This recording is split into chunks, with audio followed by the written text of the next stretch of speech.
I'll try to keep it fairly brief since you didn't see it, but I would like to talk about Godzilla a little bit. One, because I'm a big Godzilla fan, and it didn't suck. That's a good. Yeah, it didn't suck at all. It was actually very good. When they announced it, and they were doing some of the very very early promo stuff at Comic-Con, I was not interested. I mean, the bad taste from Godzilla '98, I think, has been lingering in a lot of people's mouths. But the Matthew Broderick version, the definitive modern day Godzilla. Right. But they, and this is not, guys, this isn't a spoiler. I'm not going to throw any spoilers in here. This is in all the major reviews at this point now that you can see. When they first started talking about the original Godzilla movie, they made it look like they were going to trudge out the original Godzilla story. Just Godzilla stomping all over the place. Mm-hmm. What made me love this Godzilla movie was that it was a Godzilla movie in the mold of Godzilla movies that have been made for the past forever, meaning it's not just Godzilla. There's other monsters that he fights. I think that's a spoiler.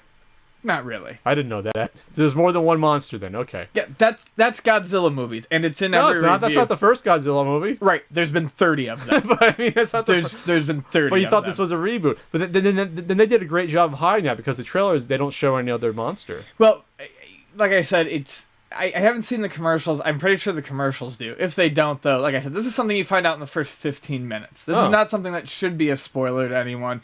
I'm not sure why they hid it, because I have a feeling longtime Godzilla fans would be more interested had they known going in that they weren't just retreading the origin story. So he fights Gamera? Is that a spoiler? No, and like I said, I'm not going to say anything other than that. I will say that the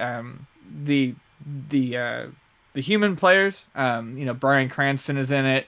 There's a fairly decent cast. They are underutilized. Okay. It's in a Godzilla movie, the humans are almost always kind of there for a sense of scale, not only in terms of size, but also in terms of just kind of how futile anything they want to do really is. I wish they had given some more screen time to some of the people like Cranston. The whole movie is a very slow burn, but when they finally let everything go at the end, I mean, the payoff for me, at least, was incredible. I mean, it was everything I could do to not whoop and holler, and I mean, I was throwing my hands up and fist pumping, and I haven't been that fucking excited in a movie in so long. Up, baby, hands up. Give me your heart, baby. I don't want to in lieu of screaming, I mean, I was grabbing Vonnie's arm and like digging my hands in, and she's like, "You're actually hurting me," and I'm like, "I'm sorry, I didn't mean to. I'm excited." Because he fights a giant moth or something. I mean, I'm not going to talk about it, but no, I mean, the design for Godzilla was good. The design for the new monster was okay. All the set pieces were really, really nice. Like, just the actual sets looked nice. The story was definitely passable.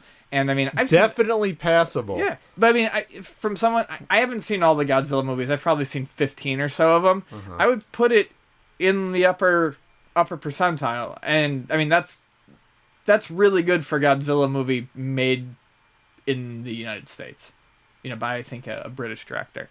Wasn't expecting that. So very cool. Yeah, I was very happy with it. I'd love to see them continue with it. They've definitely got the ability. They announced a sequel already. Oh, did they really? Good, great. So new Godzilla 2 or whatever it's gonna be. I mean, I'd love to see more of that. Yeah, with all these reboots and remakes in the future, it's gonna be like, what version of the movie are you talking about? You're gonna need to like say what we talk to someone. Godzilla parentheses 2014. Well, they do that usually. It's Godzilla 2014. I know, but I'm saying when you're talking to someone, they're saying, what are you talking about? 98, 2014, 2014. I will say, real quick, and this just applies to other movies. This happened with Pacific Rim, and even to a degree, I think it applies to Captain America. Something that I'm really enjoying in movies with action is we aren't getting any more. It's not a bunch of close-up, shaky, blurred spots. Things pull back, and they let you see what's going on. Yes. And whether it's giant monsters or giant robots or just two dudes fighting, that just makes it so much more enjoyable. I don't like seeing that.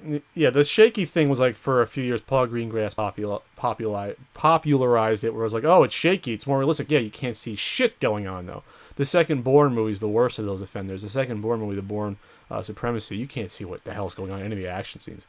And even, I think, Greengrass doing that by the third one, he even pulled back a little bit. It's still a shit cam, but at least pulled back and made it a little less shaky. But then Michael Bay has it really shaky in the first Transformers movie, and the second one you can't see what the hell's going on. At least the first one I remember, it was so hard to tell what was going on. Well, and that was kind of my thinking, was maybe I always wondered, was it a way to cover up the fact that the special effects weren't good enough for them to do pulled back shots, or was it just laziness on the part of the director? I think it was just anything else where it was something that was in vogue, like how bullet time was in vogue in the late 90s, where like everyone had to do a slow-mo shot like that, even in movies that didn't need it, or it became cliche.